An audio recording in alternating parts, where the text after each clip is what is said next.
Xo'p, hurmatli qizlarjonlar, qalaysizlar? Yaxshimisizlar? Tinchmisizlar? Sizlarga bitta narsani hozir ko'rsatmoqchiman.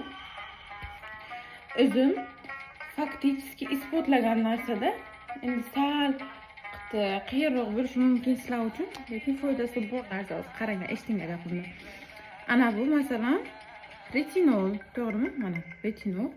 Ana bu esa toner, to'g'rimi? Masalan, avval tonerni ishlatamiz, keyin retinolni ishlatamiz. Qaranglar. Unga qo'shimcha ravishda keyin tarkibiga gialuronkasi bor krem ishlatamiz. Bular hammasi Koreyan mahsuloti. Men doim tonerni ishlatardim. Toner sal quridiki, retinol yoki umuman sivritka ishlatardim.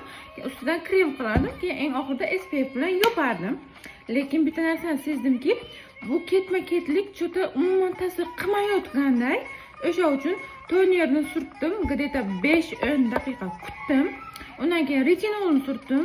Endi hozir retinol ishlatyapman, to'g'risi. Nima, uni ham kamida 20 daqiqa kutdim. Ana yuzimga qaranglar, xuddi hech narsa surmaganday, lekin salgina ощущенияsi bor. Ana blesk berib, yaltirab turadi, chunki shundan qilgan qoldik. Ana bu yoqqa donacham chiqqan, shuni ustiga ko'proq qilishim kerak, chunki ketishi oson bo'ladi. Bir chiqsa ham yomon ildizli bo'lib chiqadi bu. Xo'sh, qaranglar. Ana shuni qilganimizdan so'ng aradan 5-10 daqiqa o'tdi-ku. Ana undan keyin eng oxirida gialuronkali kremni surish kerak. 20 daqiqa o'tgandan so'ng. To'g'ri, bu narsaga ko'pchilik erilamiz-ku, hammamiz bittada shunday chaplab tashlaymiz, uxlaymiz. Yo'q, lekin unga effekt to'g'risi umuman sezmaysizlar qizlar. Men ham sezmaganman, to'g'risi. Labimga ham suraman, chunki unaqa juda ham yumshoqda yo'qadi. Nima, men ham sezmaganman. Keyin o'zim uchun ana shu narsani sinab ko'rdim, to'g'risi juda ham yaxshi effekt berdi. Ko'zimga nima kirdi? Juda ham yaxshi effekt berdi. O'sha uchun sizlarga maslahat berardimki, arasini boshdagi toner bilan sivritkani arasini 10 daqiqaroq qilinglar. Keyin oxiriga kremni kamida 20 daqiqa, 30 daqiqa qilinglar. Ishoninglar, shunaqangi zo'r effekt sezasizlar. Chunki yuz masalan har bitta narsani alohida qabul qilishga o'sha payt ulguradi. Yuzimizdagi mayda porachalar bo'ladi-ku, o'sha surtayotgan narsalaringizni qabul qilib, o'ziga singdirishga, o'ziga nima qilishga ulguradi.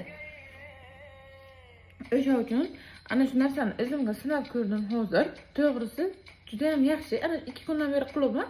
Oldingiga nisbatan bu nimamga, bo'ynimga o'g'ri chiqishni boshladi-da. Bo'ynimga emas, dahanimga o'g'ri chiqishni boshladi. O'sha chiqmasdan turib qaytdi-da. O'sha payt keyin bildimki, значит, nima qilish kerak ekan. Arasini ozgina raznitsalik qilish kerak ekan, lekin men Instagramda ko'raydigan videolarga odatda ketma-ket sinay turishardi. Prosta qo'shimcha sifatida mana buncha daqiqadan so'ng bu deb ham yozib ham qo'yishmasdi-da. Shu narsaga hayron qolardim. Rostdan shunday ketma-ket sursa, rostdan ham ta'sir qilarmikin deb. Yo'q, unaqa emas. Arasiga raznitsa bo'lishi kerak. O'sha uchun sizlar ham shu narsani qilib ko'ringlar. Agar shu va shunga o'xshagan maslahatlar kerak bo'ladigan bo'lsa, menga podpiska tugmasini bosib qo'yishni unutmanglar qizlar.